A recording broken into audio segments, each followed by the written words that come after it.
welcome to the Ghost of Harrenhal. My name's Simon. And I'm Mackelly. Thank you for joining us for episode 239 of our chapter-by-chapter book review of A Song of Ice and Fire by George Martin. Today we'll be discussing chapter 13 of A Feast for Crows, that is, The Soiled Knight. I'm still holding out for it to be Sir Dantas alive and well. And to be clear, that's Knight with a K, not... That's a good distinction. Well, as you probably know by now, we're going to chat about the chapter and try not to spoil any future plot points for you, and hopefully we're going to provide you some entertainment along the way. We'll summarise what happened, discuss our thoughts on it, provide some useful background, compare it to the television show, indulge in a little pedantry, and cover some relevant news and listener correspondence. Be sure to check out our show notes. They'll provide some additional information about the characters and geography of this chapter. How are you, Mackelly? I'm doing all right. I'm a little bit irked by multiple things this morning, neither of which having to do with the very unusual time that we're recording this episode. Yes, it is a very strange time to record an episode. And as a result, I have got contractors working on my house, so I apologise in advance for any background noise that the mic picks up. Yes. It is a racket here. We will try to mitigate it in post, but we can only do so much. Weirdly, my dogs are not reacting to these guys. They're working on the outside of the house. Normally that is absolute trigger for my dogs, but they are completely blasé about this. To the point where I almost texted Carson earlier to say, have you drugged the dogs? That's a possibility. Yeah, there's something a bit suspicious about just how relaxed the dogs are. Right. Well, so my morning started off with Stacy getting up to go to the gym, which is fine. Good for her. Go get your exercise, all that kind of stuff. Pre 6 a.m. And that's fine. That didn't really bother me. What bothered me was seconds after she left, the dog got out of bed and needed to go outside. So, which fully required me to get out of bed, traipse down the stairs, let the dog out, wait for the dog to come back in, give the dog a treat, and then try and go back up to bed, which was fruitless at that point. So, unfortunately, I've been up since 6 a.m. as well, and I didn't even get the benefit of going to the gym for it. So, such is life, I guess. Yes, that's life with a dog. I just learned today that my boss, his wife, got them a puppy. Oh, wow. But she works like 6 a.m. to 9 p.m. in the office every day. So he said, she got me a puppy and I didn't want one. Exactly. That's exactly how that went. The other thing that's, this one really had my blood boiling. That one was just kind of annoying because I didn't have to be up that early, and I was, for no real benefit to myself. The other one, so we had decided, because, Molly is Molly, and she got a really fantastic scholarship to the college that she'll be attending this fall.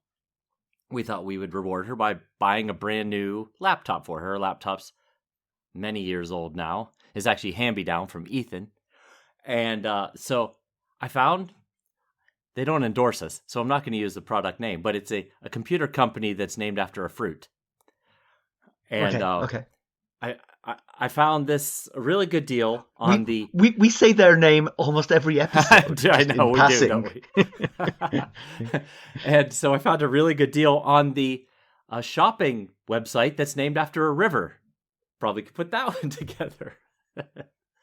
Yes, got it. Yes, there you go. Took me a minute. Yes. And so I spotted it 10 days ago or so. And I was going to buy it, and I told Stacy, and she's like, yeah, it's a great deal. And she said, wait, I have some points for at work. You know how, some companies you get rewarded points for doing things, and you can use that to purchase things on a website. So she had some points, and she's like, I can buy $150 worth of gift cards that will help offset the cost. And I was like, Lovely. Oh, great. But the problem is they actually mail you physical gift cards. So we had to wait like a week and a half, probably close to 2 weeks for these gift cards to finally show up in the mail. And the $50 one showed up the day before. The $100 one showed up, which was this morning. So finally had them both. And so I activated them. I put them on the shopping website, the River named shopping website. Yes. And, added it to my gift card amount and all that. Went to the page where the computer was. And since yesterday, it had gone up $100. And I was so annoyed. I was furious. I was like, I'd been watching this for 2 weeks and it had been at the previous price.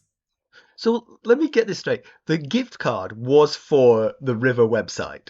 No, it was. Oh. It was like a generic gift card that I bought gift card credit on the River website. Right, but hear me out. The River website knew that you were getting a $100 gift card in the mail.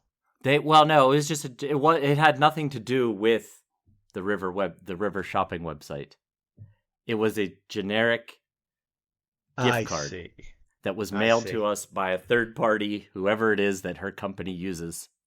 And you could have used it on any website, basically. Yes. Yeah, I just bought $150 worth of gift card credit on this website. Because I was getting suspicious there that they were like, it's okay. He's getting that. Time to jack up the price of what's in his cart. I wonder if they saw how many times I checked on that without making a purchase. Just checked on that page to check the price. And then suddenly this morning it went up $100 and steam could have come out my ears if I'd been looking in the mirror as possible. They say that happens with flights, yeah? If you keep looking at the same flight, it drives the price up for you. But really? I've heard that. Wondered. Yeah. But I mean, I'm not sure how much sense it makes, other than the fact that you're getting desperate, I suppose, if you keep searching for the same flight. Right. Now, you could be saying, this is too expensive. I'm going to see Yes, I'm going to keep looking until it gets cheaper, yeah. Yes.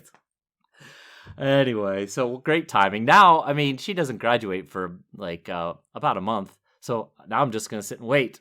Let's see if it comes back down. Oh, brinksmanship. Once they learn of that $50 gift card, you know which way it's going.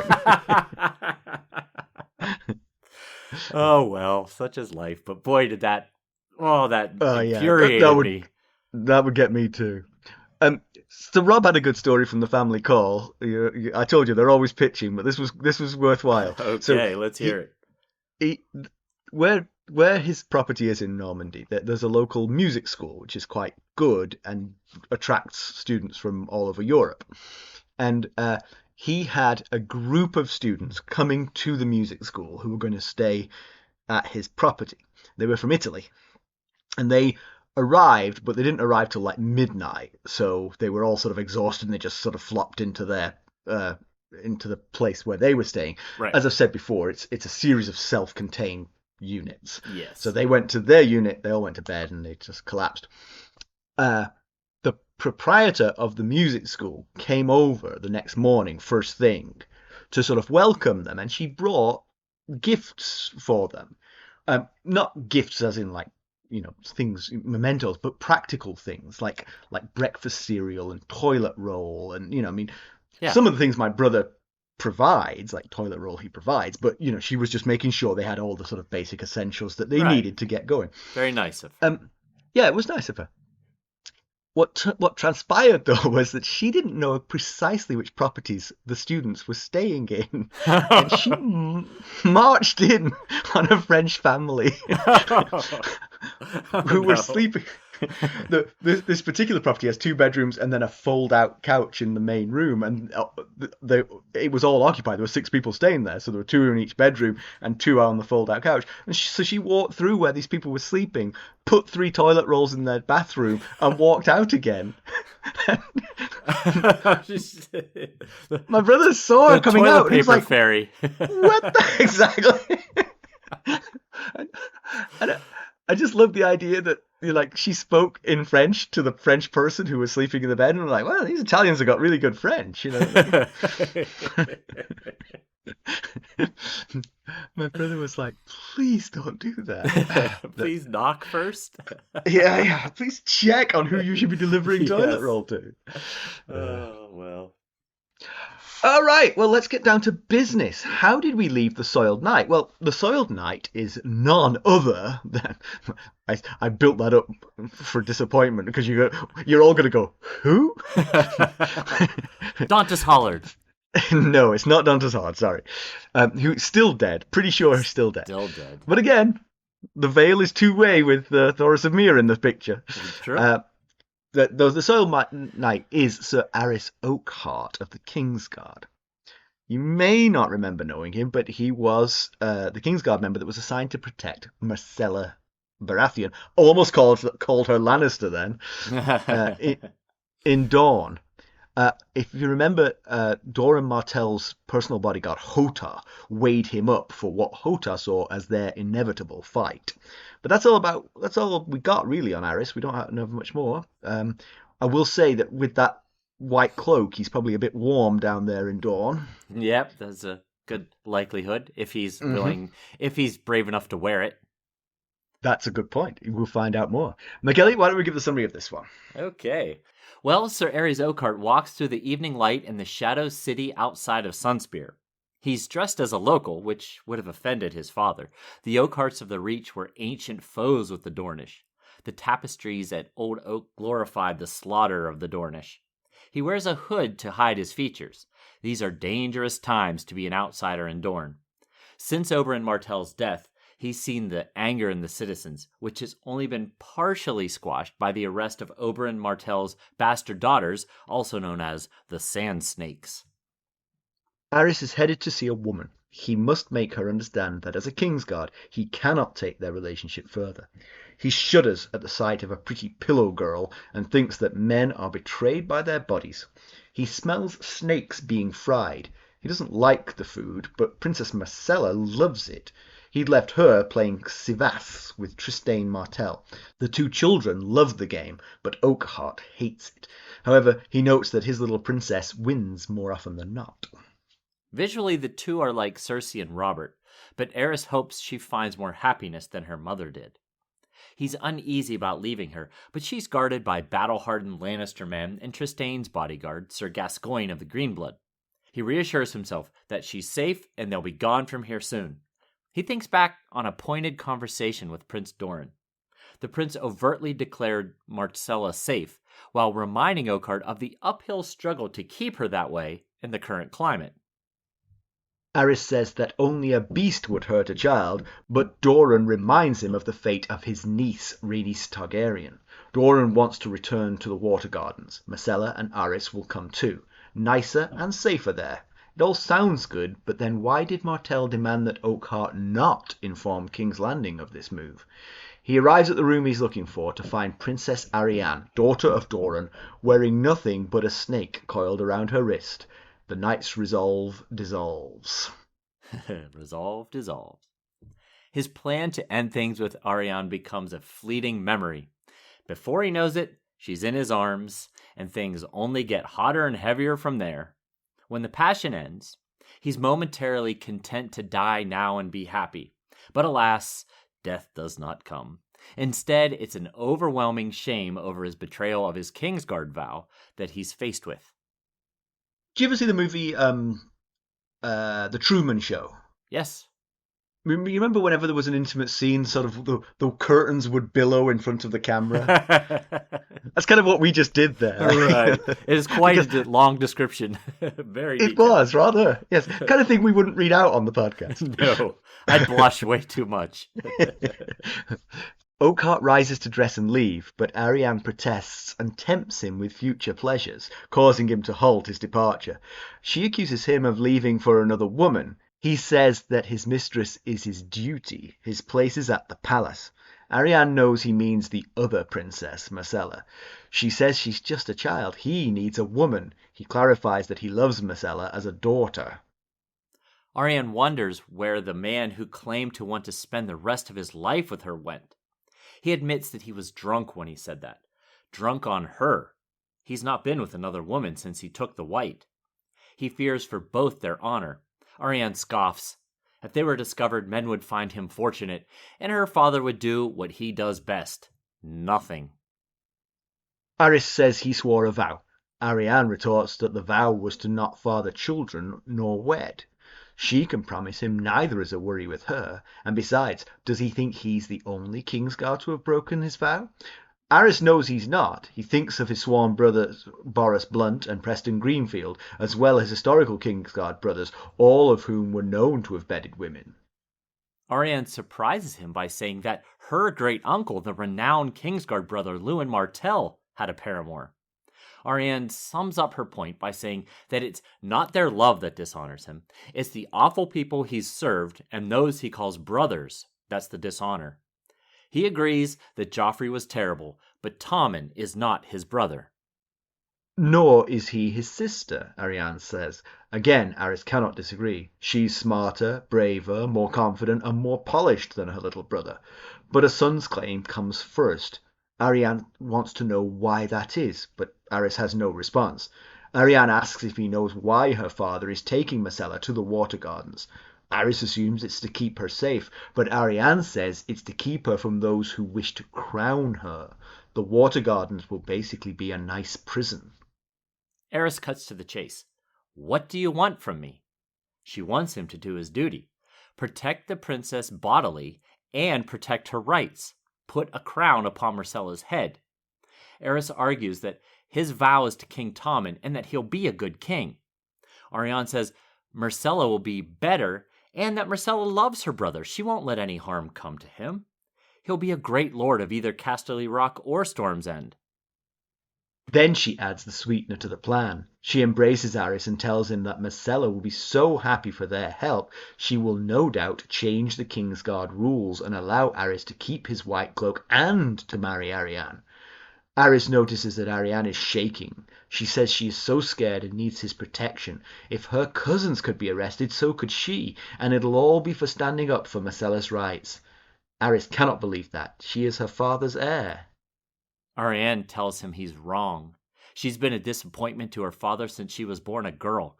Dorne wants her brother Quentyn to succeed him, but the laws prevent it.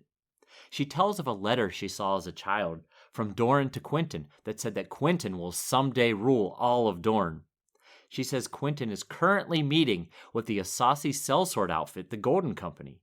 She believes that Quentyn's foster father, Anders Ironwood, is attempting to convince Quentyn that he should rule instead of his sister. Arianne compares herself to Myrcella in that they share a knight who claims to love them but won't fight for them.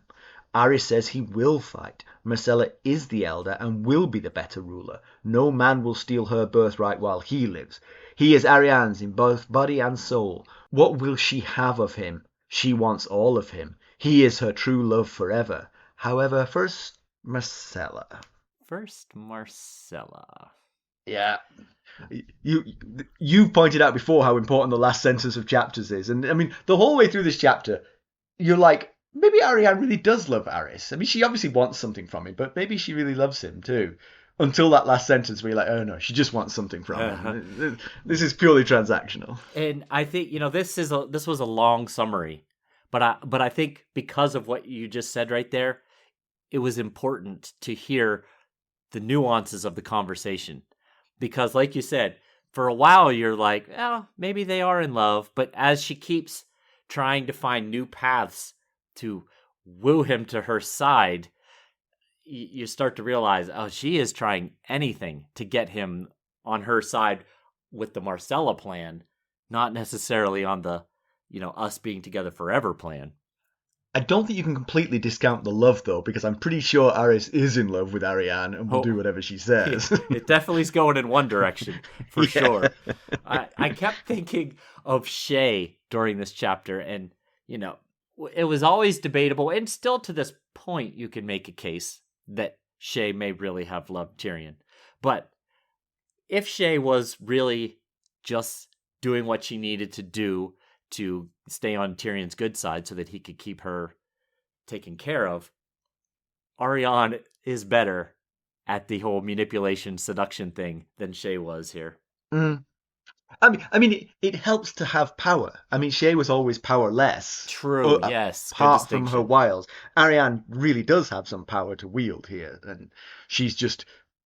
the frosting on the cake is her sexuality and sort of twisting him around her finger, but she has actual power behind that. You're right. It's almost reversed in that she has actual more power than Arys does, whereas she certainly Shae does. had no power without Tyrion.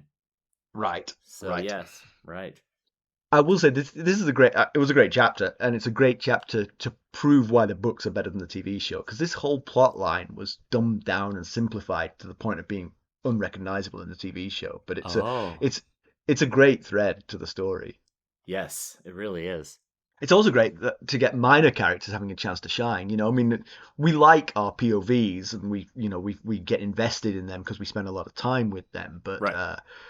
But the Arys Oakhearts of this world, they can help to illuminate sort of like the bigger picture from a different point of view. Yes, And they uncover some light in the shadows of the corners of the rooms and such, if you will. exactly.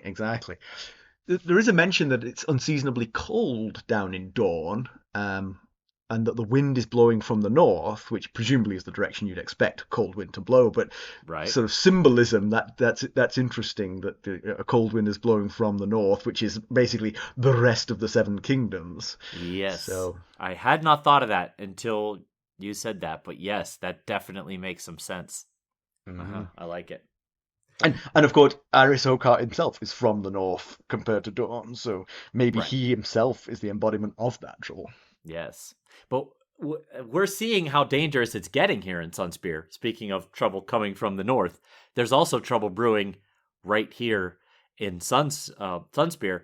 He specifically mentions early on in the chapter, well, he thinks it, so that it's mentioning it to us, that a trader as in someone who trades goods, not a traitor, Yeah. was killed simply for being from King's Landing. His line is something like he came for dates and found death, something like that. But you just really you see the rage building in the small folk at the street level here versus what we saw with Hotah. Yeah, to the point where someone as, big and strong and not actually at any particular risk as Arys Oakheart is walking through the city dressed as a Dornishman and Right. hiding his face to hide the fact that he isn't Dornish. So Yes, and not wearing he's taking his no white chances. cloak. No white cloak, right? Yes, so yeah, it's a dangerous scene for sure, but definitely for Myrcella to be in the in the castle that this city surrounds. That's it seemed we've been in Cersei's head a few times in this book, and it seems like she might be oblivious to the dangers that her daughter is in. And the reason that one example that I'm thinking of is that she's allowing Qyburn to experiment with the mountain instead of turning the mountain over to the Martells like they want and trying to make some sort of peace with Dorne. We'll be right back. Hello, friends. Are you ready to make some unforgettable memories? Well, if so, consider the Marriott Bonvoy program. Discover the perfect destination for your summer getaway and unlock exclusive deals on luxurious accommodations. With our affiliate partnership, you'll enjoy unbeatable savings and a seamless booking experience. Don't let summer slip away. Visit Marriott Bonvoy today and make this vacation season one for the books. Use our Ghosts of Harrenhal affiliate page to check it all out and buy Bonvoy points or give some as a gift. The link to our page is in the show notes. Yeah, it's a tricky one because on both sides it's awkward because what does she do with the mountain? I mean, he's at death's door. She could try and put him on a boat to Dawn to hand him over, but he might die on the way. Right. Certainly, whatever Qyburn's doing is probably not good for the mountain. But, Probably but not. The flip side of it is that the Martells know that Tywin is dead, and they know that the mountain is not going to survive. What do they want now? I mean, what revenge are you looking for, other than like a public apology? There's not much left, really. You mean specifically with the mountain's body, like with the mountain's life? Well, I meant more with what more do you want than Tywin dead and the mountain probably dead, probably dying in agony? Right. Well, we know what the Sand Snakes want. We've heard their requests. They range from all-out war on various places like Old Town, which has nothing to do with any of this. But some of that is to do with Oberyn's death, not so much. I mean, Yes. I'm thinking back to the original crime here, which was Right. the death of Yes. Elia and the children. Yes. That's the part where the mountain. Although the mountain did kill Oberyn, so I guess he's got some culpability there Right, as but well. again, to be fair, that was in a choice of combat, Yes, it was. I'm not sure anybody in Dorne is paying attention to that detail other than Doran himself, but yes, Yeah. it's definitely a factor that should be considered. But what I'm saying is I'm sort of justifying Cersei's decision in some respects, because what more can she do? The culprits in the eyes of the Dornish are dead and dying, respectively. Yeah, I think they would still probably, I don't know if enjoy, maybe enjoy would be the right word, but appreciate getting the mountain, at least his body, as quickly as possible. Hopefully, But still maybe, some clinging to some level of life. but maybe Qyburn can do that. Maybe she is thinking about giving the mountain up. Yes, that's true. Yeah, that could be. Yeah, but thinking about her decisions, I didn't really think about this at the time that Myrcella left King's Landing, but the Oakhearts are from the Reach, and they are very strongly traditional enemies of the Dornish. Makes them a slightly controversial choice for the one to be sent to Dorne. I mean, the tapestries of his home feature his ancestors with their feet up on 100 dead Dornishmen. Yes, It's not very subtle. that is very descriptive. Yeah, it's not very subtle for sure. Yeah, at first glance, it is definitely an interesting choice by Tyrion to send Oakheart to Dorne because Do we know that it was Tyrion's choice, not Cersei's? he thinks it in this chapter when Tyrion Oh, offered he it. did, right, yeah. Yes, yes, yes, He yes. went and lit a candle of thanks and said thanks. But you know, yeah, it's certainly a peculiar choice when you first look at it because of the the bad blood between those from the Reach and Dorne, and Oakheart thinks that Dorne is no fit place for any Oakheart. But you know what? Yeah. When you think about it a little more, probably the thinking was that he is one of the more honorable, trustworthy of the Kingsguard that Tyrion had on hand at the time that he could trust Myrcella's safety with. Slim pickings, I'll say, but keep going. Exactly. Well, you certainly wouldn't want Boris Blunt. He rolled No, over no, as no. soon as as soon as a challenge was put up with Tommen. But also, he's acting, as we're seeing here, in some ways as a dignitary as well. Right. And so it needed to be someone with intelligence and a bit of diplomacy. And again, it becomes a bit slim pickings when you start looking at the available Kingsguard brothers he had on hand at the time. Yes. Honestly, it was Arys Oakheart or nobody.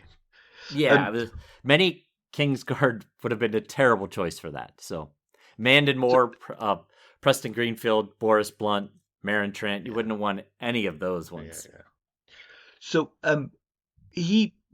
Arys lies to us basically because he says he's on his way to this rendezvous to tell Arianne that no more, I'm a member of the Kingsguard. This won't happen.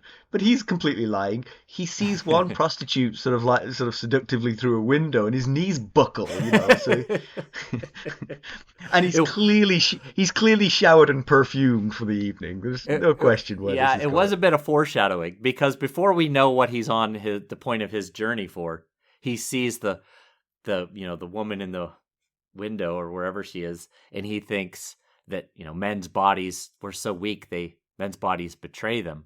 Right, and, right. Then we see exactly why he's thinking that. He cleverly lumps us all in with him. Right. But I mean, he's not wrong, but he is he's sharing the guilt here.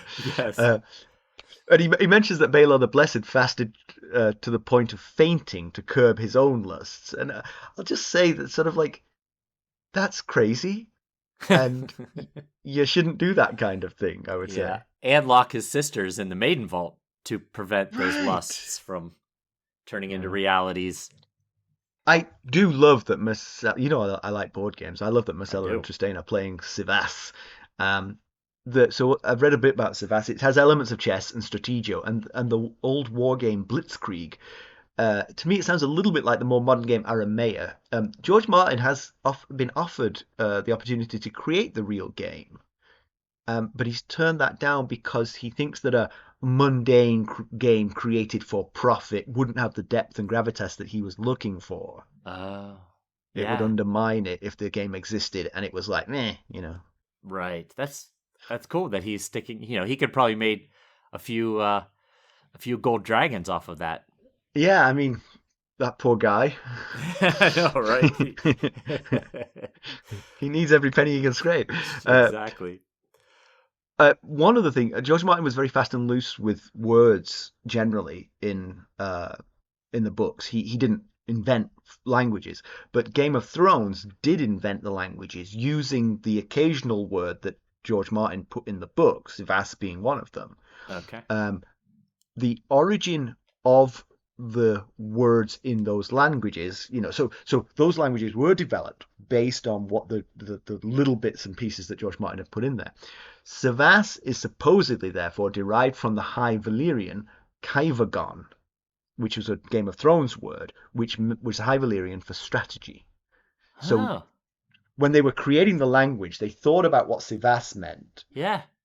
Created the High Valyrian word from which it was therefore supposed to be derived, but of course the derivation was actually in the opposite direction, Right, yeah. And the meaning of that word was strategy, so they gave the name, which I like that. Yeah. The effort that went into creating that language was very high and very worthy. Yeah, and it's just one of the many examples of why everyone had such high expectations for how Game of Thrones TV show would play out, and why people were so disappointed in how it was kind of wrapped up in a hurry, because so much time and effort was spent on creating this world. Yeah. So Oakheart compares Myrcella and Trystane as a couple to Robert and Cersei, and I think there's a sort of visual. Myrcella obviously resembles Cersei, and Trystane is darker and larger, and as Robert was. Obviously, he very much hopes that Myrcella has a happier marriage than Cersei does. Yeah, and she's off to a good start. He tells us of how she's thriving in Sunspear despite the dangers outside the castle. We don't know if she's aware of them at all. She likes the food, has fallen in love with her betrothed, and they play board games together. Honestly, it's a recipe for happiness. Exactly, it's a trifecta. And we'll get into this when it features later in the discussion. But she seems, based on this initial bit we get about her playing Savas, she seems very capable and bright. She's beating the older Trystane in the game pretty regularly, so that's a good sign. Did you understand that the spread of Savas was quite recent? It seemed in Dorne. It seemed like yes. It seems like it's. But it had taken it by. Yeah, it had taken it by storm now that everyone was playing it, apparently. That was the impression I got as well. Yes. Yeah, and speaking of the comparison between Robert and her mother Cersei, and hoping that Myrcella and Trystane find more happiness together, boy, they could really be a major power couple in Westeros. We've talked a few times about couples that could be major players. The new era of the major players in Westeros, and these two could definitely be such contenders. Would that require her to be crowned as an alternate queen, or do you think they could just be as the because what is he? I mean, is he third in line to the Dornish princedom? Yes, you're right. It would require that she be crowned queen. So it could come down to them versus Tommen and Margaery for the right to rule the realm. Which power couple do you put more faith in? It's an interesting cage match you've created there, because it seems like in both instances the lady is going to be the power behind that couple, the smarter one. Right. Yes. Mm-hmm. Which backs up what Arys thinks in this chapter, that the women are really the strong ones. Yeah. He includes Cersei in that, and his own mother, and Arianne Martell, and so on and so forth. Obviously, Oakheart does have some faith in the honor of the Dornish, because if he was concerned about that, he wouldn't have left Myrcella on her own, but unless he was being led around by his manhood, I suppose. Well, there's always that, yes. Yes. Suddenly all those logical thoughts you had dissipate immediately in Right. favor of, no, she might be naked. I'm headed that way. Oh, He goodness. has Lannister men at his disposal, and they're battle hardened, but they're kind of the red-shirted ensigns of Yes, they are. Song of Ice and Fire. They are there to be cannon fodder. So Yes, right. But when all is said and done, there in the room after as we said in the summary, after the passion ends, and the wits return to Ares' mind, he's racked by guilt and shame over the breaking of his oath as a Kingsguard. And I do understand and appreciate his dedication to his vow, but by count, as the two of them discuss in this chapter, he's not even in the vast minority. When it comes to his current existing brothers. right, and there are obviously historical examples, known historical examples, and an unknown historical example was thrown in to add to this. So Yes. yeah, And he doesn't even know about Jaime. Well, he might know about Jaime and Cersei, but he doesn't even mention Jaime and Cersei, and he doesn't know about Osmond Kettleblack and Cersei. So, and he tells us in this chapter about Boris Blunt frequenting brothels and Preston Greenfield and the Draper's wife. So, and we don't know that Loras has broken his vows, but Loras probably will have a loophole for breaking his vows. It's like, I didn't sleep with a woman. well, yeah, I guess you'd have to read the fine print carefully. I definitely won't have kids. I promise you that. But Arys. I knew I was going to start calling him Ares instead of Arys. Yeah. Arys feels a bit like a throwback to a bygone era of Kingsguard that died out with Sir Lewin Martell, who is mentioned, who is her Arianne's great uncle, and Sir Arthur Dane and Barristan Selmy and Gerald Hightower, and the like of that ilk that wore the white cloak. Now we've got, as we were just saying, Osmond Kettleblack, Boris Blunt, Meryn Trant, Mandon Moore, Preston Greenfield, even Jaime. They seem to bathe themselves in dishonor, or at least not as high a caliber of humans as the previous version. We'll be right back. This episode is sponsored by Audible. To get a free audiobook, or two if you're an Amazon Prime member, go to our exclusive URL, audibletrial.com/ghostsharrenhal. You can find the link in our show notes. I like the idea that the great book of the Kingsguard sort of has sort of like the pages are all black for these guys. Yes, it was a bad time. Now, having said that, these honorable men that I just mentioned did stand by and watch King Aerys murder Starks and rape Queen Rhaella and plot to destroy King's Landing with wildfire. Yeah, I mean, it's partly a problem of vows generally. Vows, you're supposed to honor your vows, but if your vows lead you into situations where honor suggests you do the opposite, then what are you supposed to do? You're going to dishonor yourself one way or the other. And vows of celibacy are particularly problematic, I mean, like, in our world, they've proven problematic, Right, yeah. And it seems that basically you've got two choices. One, you honor them and become deranged, or two, you don't honor them and you then, self-flagellate about the fact you're breaking your vows, like Arys is doing, Yeah, and Arianne makes the argument that it's not our love, you, Arianne and Arys, but the monsters that you've served and the brutes that you call brothers that dishonor you, which just backs up what we're talking about here. Mm-hmm. Yeah. And she does have a sort of like a sort of legal point as well, that the vow is to not wed or father children. She's like, don't worry, neither of those are happening. So, right. Yeah, I mean, if there's the means of preventing pregnancy and no plans for marriage, then you can make a case that you're not really breaking your vows. No one said you can't have sex, I guess. I mean, yeah, it was implied, but right, not actually stated, yeah. I wish the world was more like Dawn, honestly. Apart from the heat, I could live without that. Right. Yeah. Dawn seem to be. I mean, they're a little bit bloodthirsty for my taste, but sort of like just the gender equality of it seems just to be a positive thing. Yeah, absolutely. Yeah, it's and it has laws that are a little more reasonable, Yeah. The lack of primogeniture is Right, specifically exactly. what I'm referring to. And well, isn't it the presence of primogeniture? Isn't primogeniture the first child wins? Aren't they exhibiting primogeniture? It's everyone else that doesn't. Right, we've got it. I believe. Yeah. Okay, yes. So yes, in that way. Honoring primogeniture. Yes, exactly. Yeah. And Arianne starts to use slanted truths while playing on Arys's pride and emotions to turn him to her side.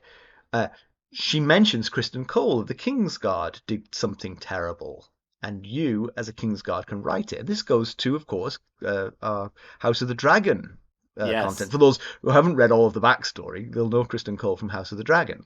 Right, and I specifically left that vague there because I already feel gripes about how some of my background bits have spoiled some things in Dance of the Dragon. So I thought House of the Dragon. So I thought I'm not gonna let's steer clear of exactly the specifics that is being talked about there. But yeah, it's kind of a weak argument for doing something unrelated that happened 100+ years before. I get the point she's trying to make, but she's layering these things on top of each other. Yes, when you're dealing with an honorable person with pride in his Kingsguard, he's going to be susceptible to that type of logic. Exactly. She says that you love Myrcella like a daughter, but you're going to let your daughter be passed over for her rightful crown just because she's a female. And it's all of this erodes. All of this. He's in a weakened state anyway because Arianne is naked. But these arguments are chipping away at his self-belief for sure. Right, and she adds on then that Myrcella is about to be taken to prison by her father at the Water Gardens, and basically what she's doing in this round here is presenting these fearful outcomes for this Myrcella that he loves if he doesn't act the way that Arianne wants him to, despite really she's not provided any facts that to back up any of her statements. It's just what she's suggesting. It did ring true what she said, that that Arys believed she was being taken to the Water Gardens for her protection, and well, Arianne says that is true, but it's not protection from her enemies.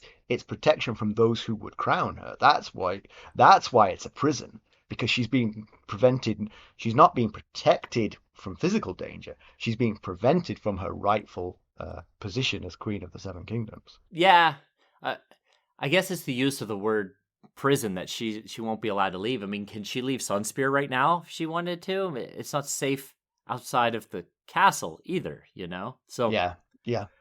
I feel like she's just kind of making these, like, she's gonna be stuck there, and it's gonna be like a prison, a nice prison with water fountains and stuff, but still a prison. But really, because we heard the conversation between Doran and Arys, she needs to be kept away from the population in general. So wherever she goes is going to be kind of like a prison for her. Right. She is definitely not free to go wherever she wants. If she says, I'm going back to King's Landing, they're going to say no. Right. Exactly. Yeah. That she took an oath, that Arys took an oath to Joffrey, not to Tommen. Well, that's true, but traditionally Kingsguards have continued to serve. They are not like Blood Riders. Exactly, yes. That she's using a major technicality here. I think it's pretty well understood that the oath transfers from monarch to monarch. He swore an oath to protect the king for life. I don't believe that there's any out clause when there's a transition of power.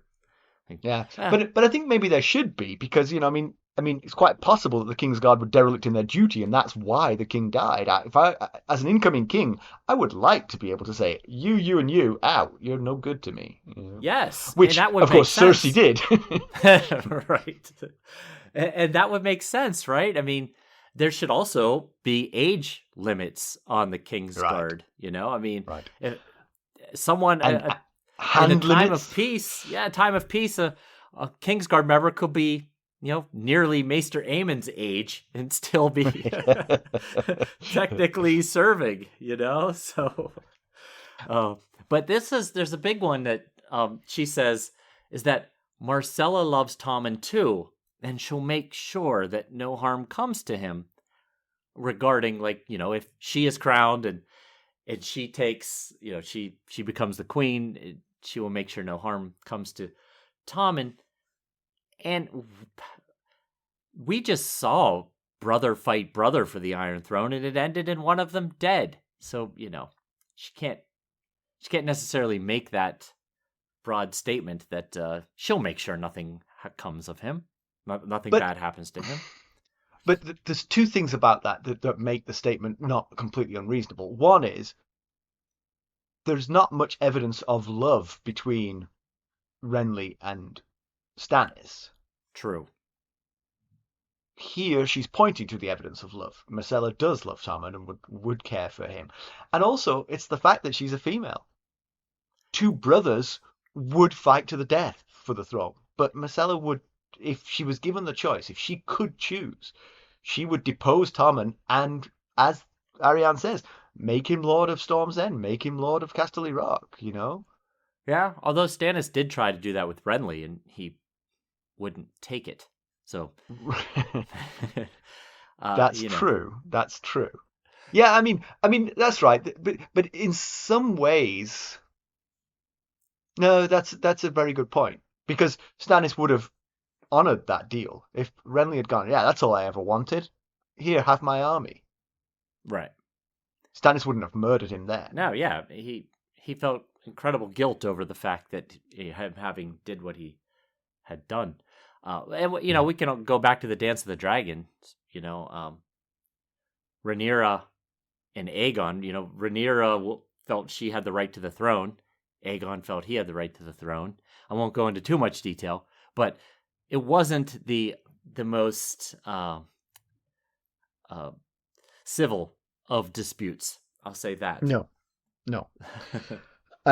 But again, like you said, there wasn't as much love between those two as there seems to be between Myrcella and Tommen. So yes, that is noteworthy. Right. And I think Myrcella is just a good-natured person, so I definitely think she wouldn't authorize the assassination of her brother just to make her the queen of the No, I definitely think that's the case. But when things start to really build, sometimes things begin to get out of hand as well. 100%, absolutely. And maybe the most convincing argument is that Arianne makes to Arys is, I want you to do what you swore to do, which is to protect her, and by extension, her rights. Yes. And if you do that, you'll help us crown her. Yeah, of course, his oath is not to decide whether she's queen or not. His oath is to protect her. The next part is just kind of what she's wanting out of him. And just a real quick aside, you kind of mentioned it in the character recap, since we didn't really have the previous character to recap, that Arys Oakheart, which was chapter 2 of this book, Arianne says that he will ensure that you and Myrcella never leave the Water Gardens. And Arys thinks about Hotah, and he makes Arys uneasy. And back in that chapter 2, Hotah thought about Arys as well, and he had the sense that one day that they would fight and that Arys would die. So they're both thinking about each other because they're both big, strong protectors. And I will say, I think that is the most blatant lie Arianne says, that they would never leave the Water Gardens. That's not Doran's plan. Right. They're going to stay in the Water Gardens as long as they need to. It might be years, but they're not. It's not a life sentence. Yeah. Basically, once she and Trystane are married, then she would be safe to move around.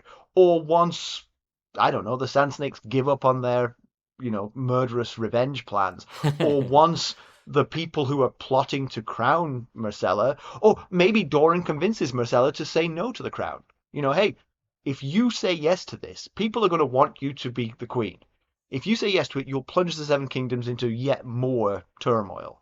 Refuse it. Yep. And if Doran could get that from an older, more mature Myrcella, and she's now married to Trystane, then she'd be free to go. She'd be free to do whatever she wanted at that point. That's one point of view we haven't gotten yet, is how does Myrcella feel about all this? She might have no interest. Who knows? She probably has no idea. She probably doesn't even occur to her that people are trying to make her the queen. Right. Why would it? I bet that's true. Yeah. But I will say, Arianne, she sure changes her tune about her and Arys getting married when it suits her needs. I did worry about it when she said, don't worry about that, we're not getting married. And then she was like, wait a second, let me think about this a bit more carefully. I need to sweeten this pot a little bit more. Yeah. How about Kingsguard can get married? How about a Queensguard can get married? Kingsguard can't. Right, yes. That's the distinction right there. Yeah. And then she keeps coming up with new angles, and she continues to play on his emotions and love for her and switches tactics yet again, and now she becomes the damsel in distress. Yes. Her shaking was kind of surprising, and it seemed not true. It seemed more like, although it was unseasonably cold for Dawn. And she wasn't wrapped up. Yes. She genuinely seems to fear imprisonment by her father, which is strange. And I wonder how much of this whole story about Quentyn being Doran's choice for his heir is true. Because some of what she says has the ring of truth to it, seeing this letter as a child. And assuming what she's reporting about Quentyn is true, that he is talking to the Golden Company, and he's being built up by his foster father, Lord Ironwood. Assuming all of that is true, then it does seem that there is some truth to what she's saying. But the whole her seeing that letter as a child, just that seems fictional to me. That seems made up. It's tough to know because we are not so close to the forest that we can see the trees, unlike Arys here, and we could see that she is attempting to manipulate him. So it's hard to take anything that she says as truth, because she keeps switching tactics, and she's contradicting herself, and she's changing her opinion on things. So it is really hard to tell whether she's being truthful about that. But as far as her fearing her father's imprisonment, or imprisonment by her father, I should say, we don't know Doran that well. We basically just met him during Hotah's chapter. Yeah. But he doesn't seem like a cruel man. I could see him confining her like he's doing with her cousins if word got out of this scheme that she's working on. But, right. Or perhaps confining her the way he's planning to confine Myrcella. Yes. I just can't imagine any sort of harsh treatment being handed down, Yes, that doesn't sound like Doran, that's for sure. And Arianne disputes the confinement for treason of her youngest cousins, Dorea and Loreza, saying that they were 8 and 6 respectively, and that they could not be up to any treason. They're too young. But we were there when Doran was trying to decide what to do about those two, and he decided to confine them with their older sisters to prevent someone from using them as a means to get to him, to persuade him to do what they want. So it's unclear whether Arianne knows that, or again, is she simply slanting facts to suit her argument? Yeah. But of course, if there is a grain of truth to this, if for some reason, again, coming back to the issues of primogeniture, Arianne should be the next in line. She's the eldest. Right. So Quentyn should not be in the picture. So why would Doran go against tradition? What does he see in Quentyn? I think it's not true. I think she's making all that up. But she's using Quentyn's behavior in terms of meeting the Golden Company as a pretense for a sense that her position is vulnerable and she needs Arys on her side. Right. Yeah. If the letter exists, it's definitely an odd bit of a smoking gun. Right. But, possibly it meant something, if something happens to your sister before she has an heir, that you'll be the next in line. Because Doran just seems like a very calm, calculating, patient person. And if he is choosing to pass Arianne over for Quentyn, that choice came with a lot of deliberation and very deliberate thought.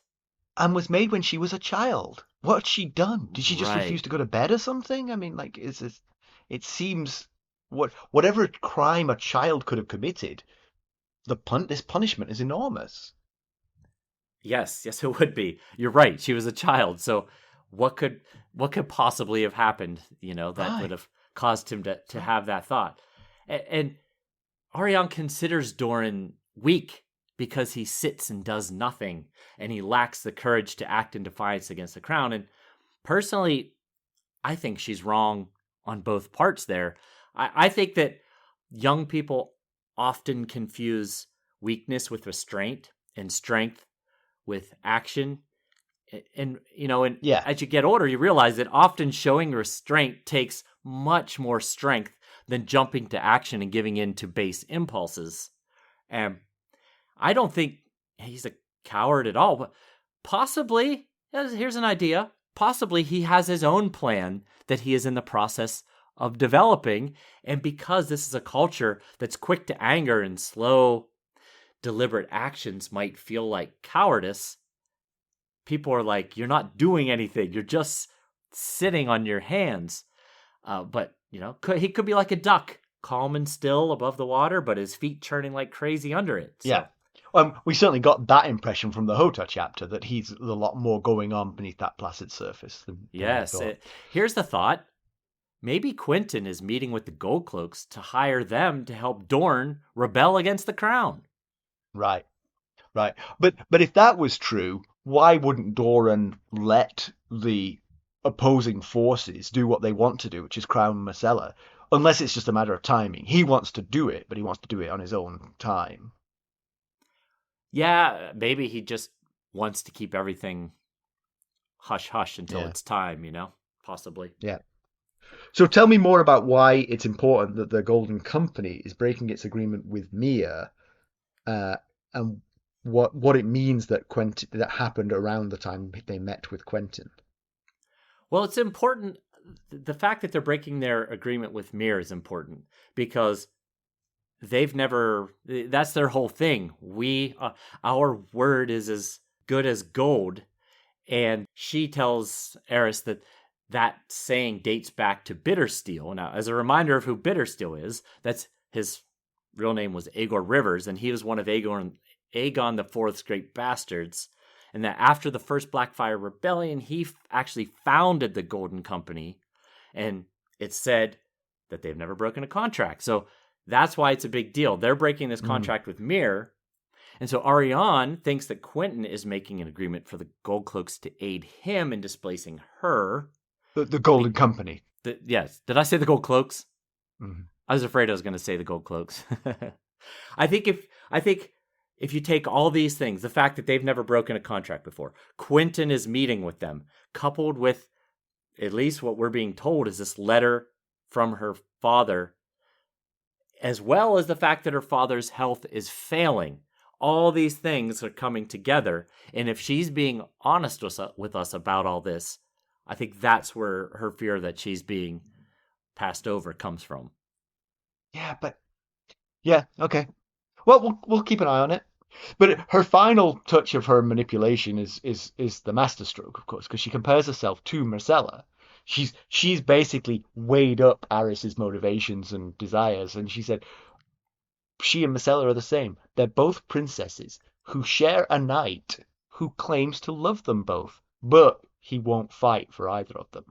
And that's gonna do it, basically. I think you can safely say Arys is sold at this point. For a man who took the white and so clearly values his ability to protect, making him feel impotent and useless is going to a high probability evoke the desired response, especially when you're one of the ones that is, claiming to love you and you love her.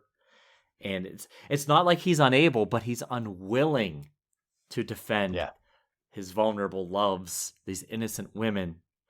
And of course, he completely falls for it. Yeah. And as most of us would. Yeah, she's already promised him the possibility of having it all, her as a wife and keeping the white cloak. And then she dangles her endless love one more time. You are my forever love. I will be together forever. After just one thing. One last thing. Yes. Let's get Myrcella crowned first. Right. Then we'll be together forever. All right. Let's do some spoilers. Remember, you can join some of the upper tiers of the Buy Me a Coffee Sustainer levels, and you could listen to the spoiler section. Well, thanks for that. Do you have some background for us? I do. So Arianne and Arys discuss Kingsguard brothers who were known to have had mistresses. They speak like they know the details of the men and their mistresses, but we don't. So I'm going to expound a bit on one of them. We'll get to Sir Lucamore the Lusty in a future chapter when he comes up again. But today, let's just take a look at Sir Terence Toyne. He's mentioned as having been caught in bed with the king's mistress. Arys says that it caused the death of both of them, as well as the noblest knight who ever lived, and caused the downfall of House Toyne. Well, back in Sansa 2 of Storm of Swords, I talked about how King Aegon IV had Sir Terence Toyne dismembered piece by piece, while the king's mistress, Bethany Bracken, was forced to watch. Aegon then had her killed as well. Terence's brothers attempted to seek revenge by killing the king. However, here's where the noblest knight who ever lived enters. The king was protected by his brother, Prince Aemon the Dragon Knight, said noblest knight, who unfortunately died in the fight. The brothers were killed for their treason, and it's believed that these deaths led to the downfall of House Toyne. Now, speaking of Prince Aemon, the noblest knight, Arianne says that he took his queen to bed and got her pregnant. Arys counters with that having been a lie told by the king to set his true-born heir to the side for his bastard son.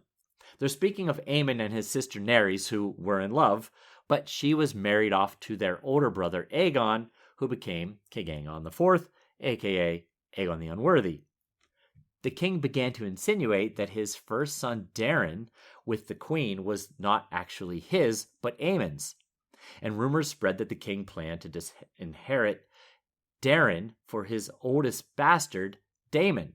Well, it never happened, and Daeron became King Daeron the Good, and Daemon became Daemon Blackfyre when his father legitimized his bastards on his deathbed, causing much turmoil for generations.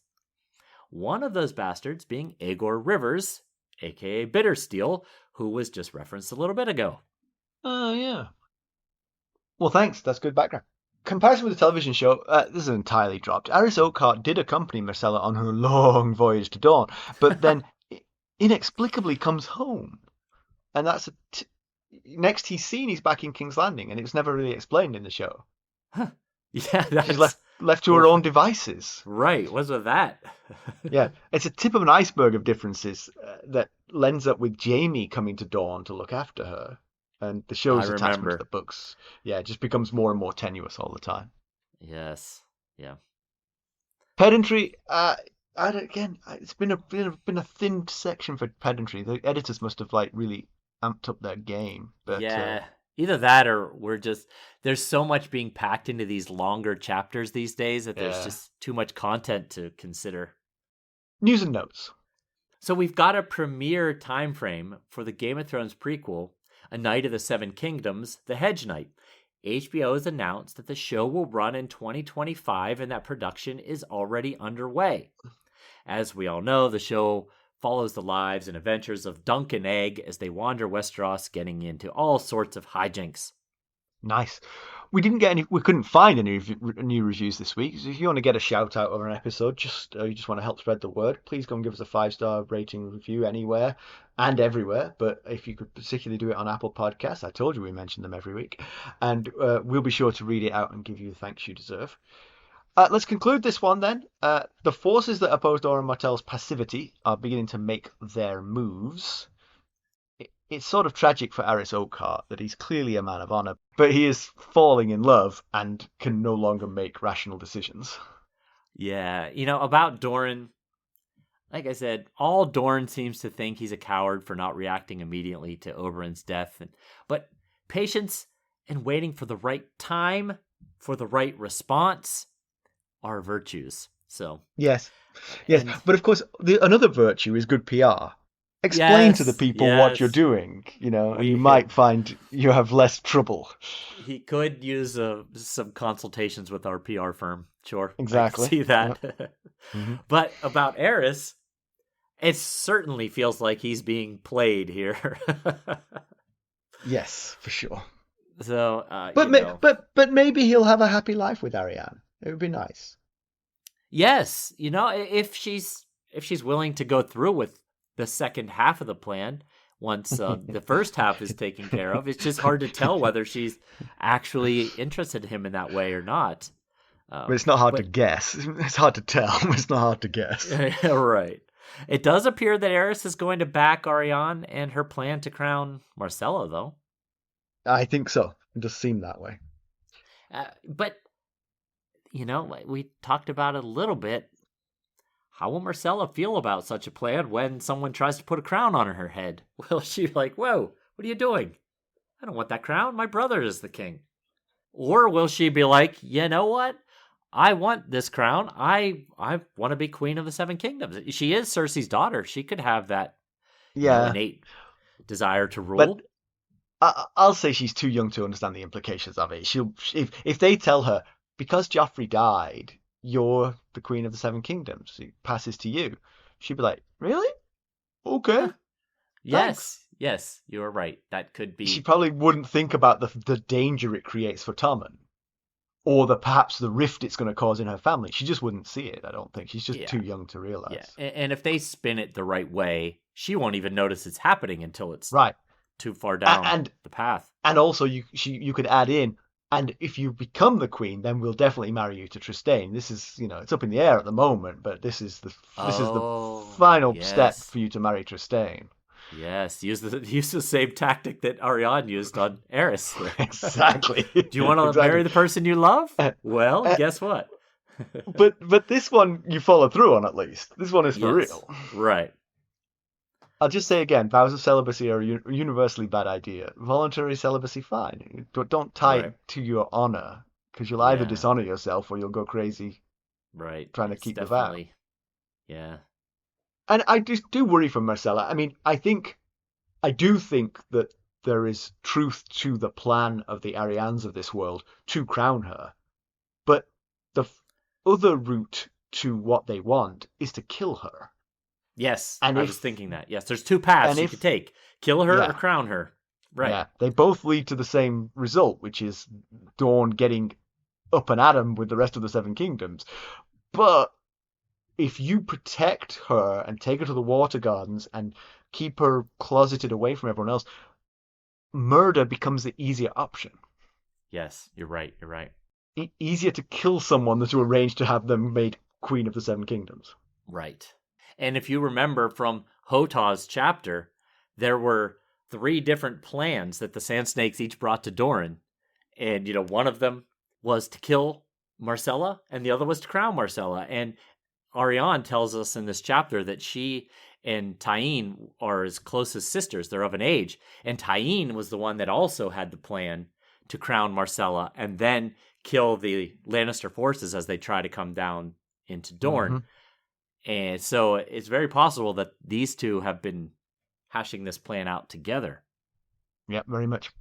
Well, next time we catch up with Brienne. She has herself a new riding partner, right? That'll be fun. Yes, she does. Yes, it should be. Two very loquacious, talkative folks. How are they going to find a word in edgewise between the two of them? I do love the odd couples, so this will be a good one. Yeah. There's 4 ways that you could help us. You could leave us a positive review. You could buy merchandise at ghostsofharrenhal.threadless.com. You could buy us a cup of Arbor Gold at buymeacoffee.com/ghostsharrenhal. There you can join us at any of the various sustainer levels. There's a tier to match your budget and interest, and the upper tiers get you the spoiler section, which is always fascinating. I mean, especially for me, who doesn't remember what's coming. Because it's like, they're genuinely spoilers. I sometimes want to cover my ears as Mackelly's talking. I do sometimes feel bad when I'm divulging things. Yeah. Especially because during the conversation, I've asked the question and I don't know the answer to it. And up it comes in spoilers and I'm like, dang it. Right. Or if you also want to make a donation to us, you can do so at our website, ghostsofharrenhal.buzzsprout.com. And if you're looking for more ways to interact with us, keeping up on the latest Ghosts of Harrenhal news and developments, well, I suggest you check us out on our social medias. You can follow us on Twitter at Ghost Harrenhal, or on Facebook, Instagram, Discord, and YouTube. Thanks for listening. Thanks. Bye. Bye.